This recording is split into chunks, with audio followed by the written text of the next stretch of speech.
Assalamualaikum warahmatullahi wabarakatuh. Hai guys, kita udah ada di part 8. Di sini aku mau menjelaskan tentang soal dan pembahasan ujian kompetensi gizi.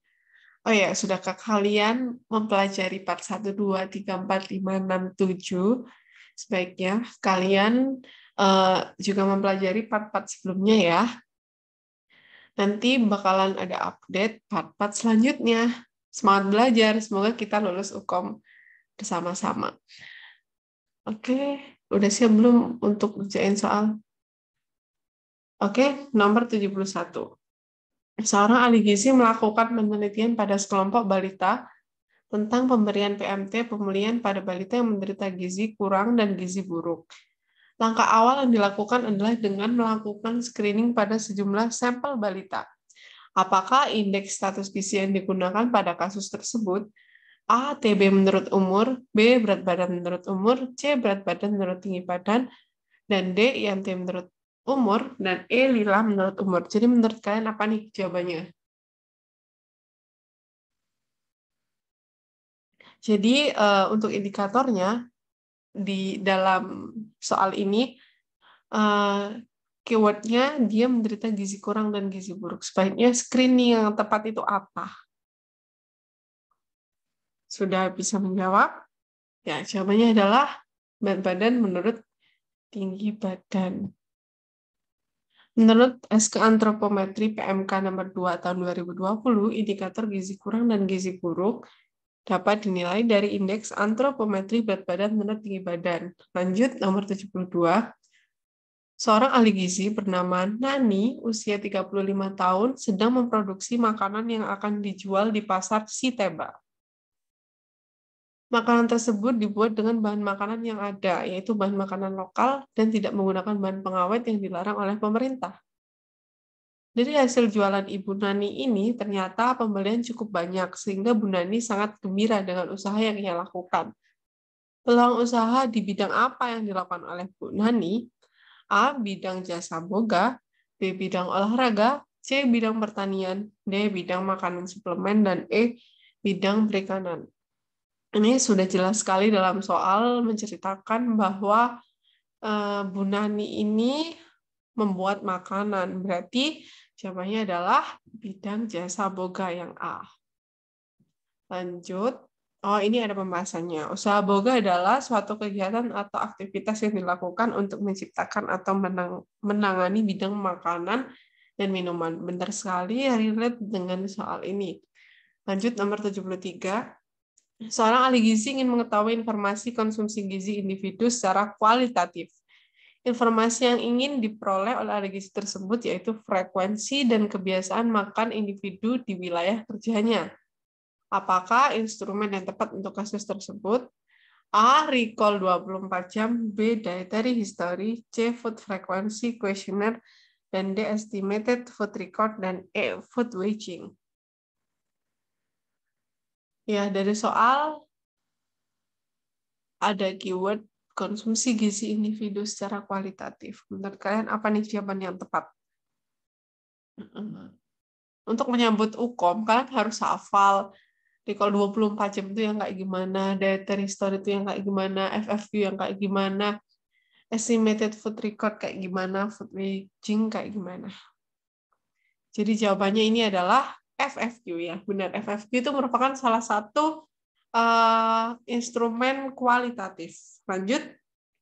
Oh, ada pembahasannya. FFQ merupakan suatu metode penilaian konsumsi individu untuk melihat frekuensi dan kebiasaan makanan. Kebiasaan makan, maaf. Oke, nomor 74. Suatu kegiatan screening untuk uji coba alat tes yang baru dari 1.000 orang yang diperiksa, yang hasil tesnya positif sebanyak 350 orang. Lalu 200 orang dari hasil tesnya yang positif dinyatakan sakit. Lalu dari hasil tesnya negatif, 600 orang dinyatakan sehat. Berapa nilai spesifitas dari alat tes pada kasus di atas? A 7,7%, B 20%, C 57,1%, D 80%, E 88%.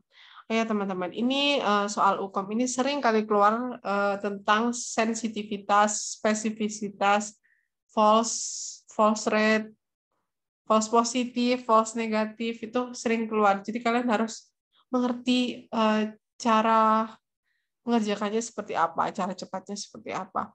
Kebetulan aku sudah pernah membuat video tentang cara penyelesaian soal. Itu lebih jelas, aku jelasinnya dalam satu video itu khusus tentang sensitivitas dan spesifitas. Itu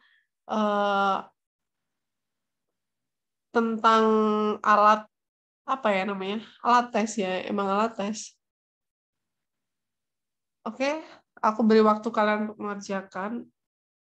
Ini untuk angkanya, angka-angka yang simpel biar kalian lebih terlatih menghitung cepat. Karena nanti saat UKOM kita tidak disediakan alat-alat tulis dan juga kalkulator ataupun handphone. Jadi jawabannya adalah, udah ada yang nemu belum? Jawabannya D, 80%. Caranya menghitung spesifitas itu negatif benar plus positif palsu kali 100. Jadi 600 per 600 tambah 150. 600 per 750 dikali 100 untuk mencari persennya. Itu 80%. Kalau misalnya kalian belum paham, kalian bisa cek di channel YouTube aku tentang cara menghitung sensitivitas dan spesifitas. Di situ aku menjelaskan secara rinci, mungkin kalian bakal paham. Oke, lanjut nomor 75. Suatu kegiatan screening, untuk mengecek alat screening ternyata, baru ingat. Suatu kegiatan screening yang dilakukan oleh sebuah laboratorium klinik. Jumlah populasi yang diperiksa sebanyak 2.000 orang. Prevalensi DM diketahui 10%. Hasil pemeriksaan tahap 1 dengan pemeriksaan urin didapatkan nilai SE 80% dan SP 90%. Berapa jumlah orang yang urinnya negatif berdasarkan hasil tes pada kasus tersebut?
Untuk pilihannya A40, B340, C1620, D1660, E1800.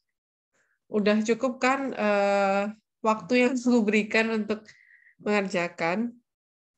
Jadi jawabannya adalah, ini cukup mudah. Jawabannya E, 1800. Kenapa bisa?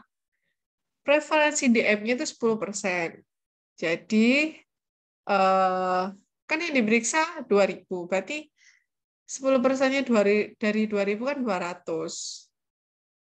Berarti jumlah urin negatifnya 2.000 dikurangi 200, 1.800 orang. Lanjut, nomor 76. Seorang anak laki-laki umur 12 tahun diajak ibunya ke praktik ahli gizi untuk konsultasi karena sulit makan. Menurut ibunya, ibu sulit melarang keinginan anak untuk makan apa saja yang disukai oleh anaknya, terutama jenis makanan fast food. Bila dilarang, anak akan merajuk dan tidak mau makan. Pada pengukuran berat badan 30 kg dan tinggi badan 140 cm. Pendidikan kesehatan apakah yang paling diprioritaskan pada kasus tersebut? A. Perilaku terkait pemilihan makanan. B. Diet tinggi energi, tinggi protein. C. Kursus pengolahan makanan. D. Hindari makanan berlemak. E. Cegah untuk jajan. Jadi kita disuruh memilih pendidikan kesehatan, materinya itu apa yang paling diprioritaskan untuk konseling ke ibunya.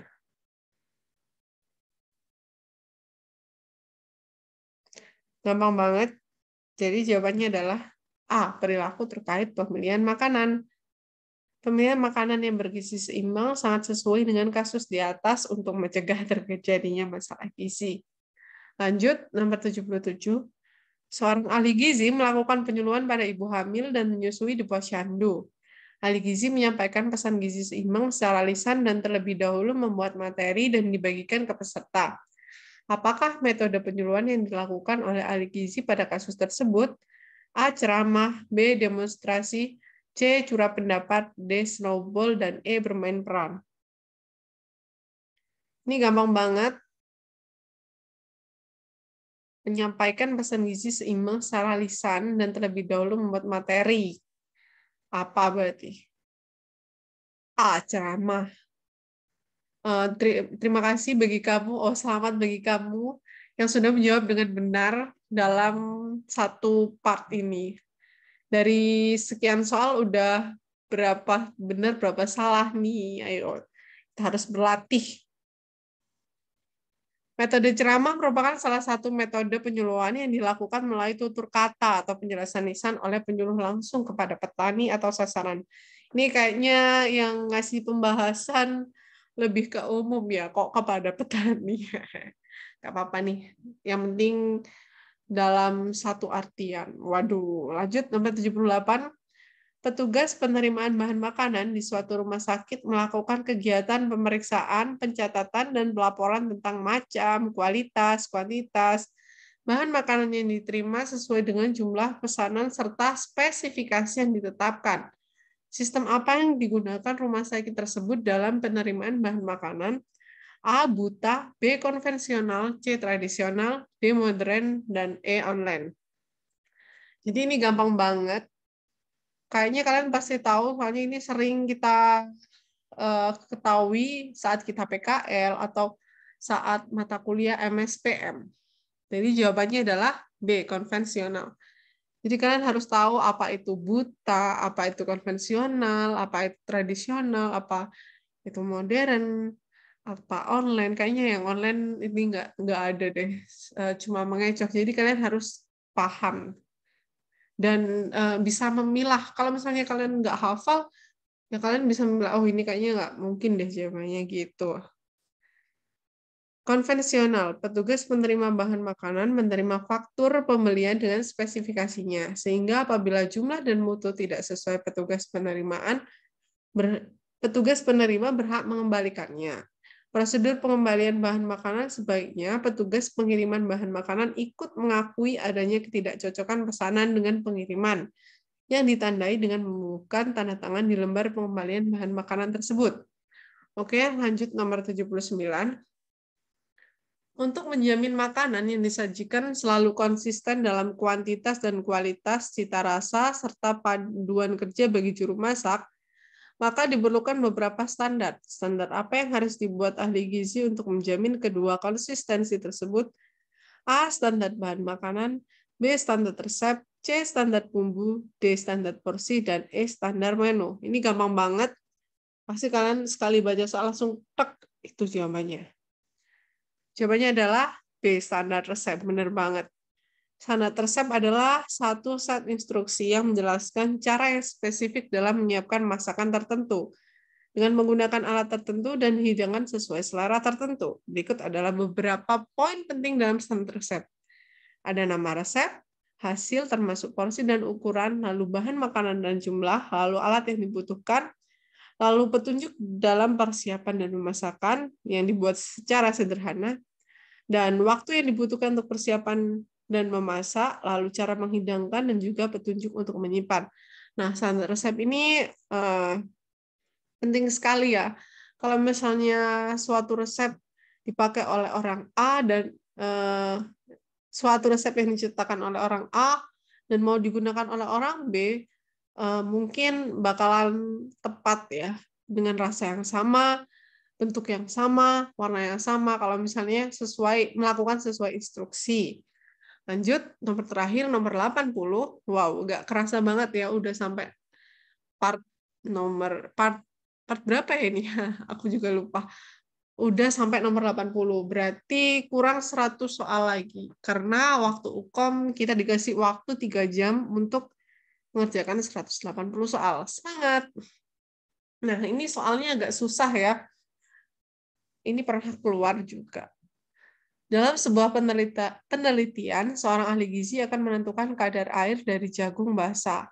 Penentuan kadar air dilakukan dengan metode termografimetri. Dari analisis yang telah dilakukan, datanya adalah berat krusibel kosong 11,357 gram, berat krusibel plus sampel 13579 gram, lalu berat krusibel plus sampel konstan setelah pengeringan 11,795 gram. Berapakah persen kadar air pada kasus tersebut? A 19,74, B 25,27, C 45,64, D 80,25, dan E 85,38. Ini jujur sih ini memang nggak susah. Waktu itu aku juga nggak bisa ngerjakan. Dan langsung aja, menurut kalian apa nih jawabannya?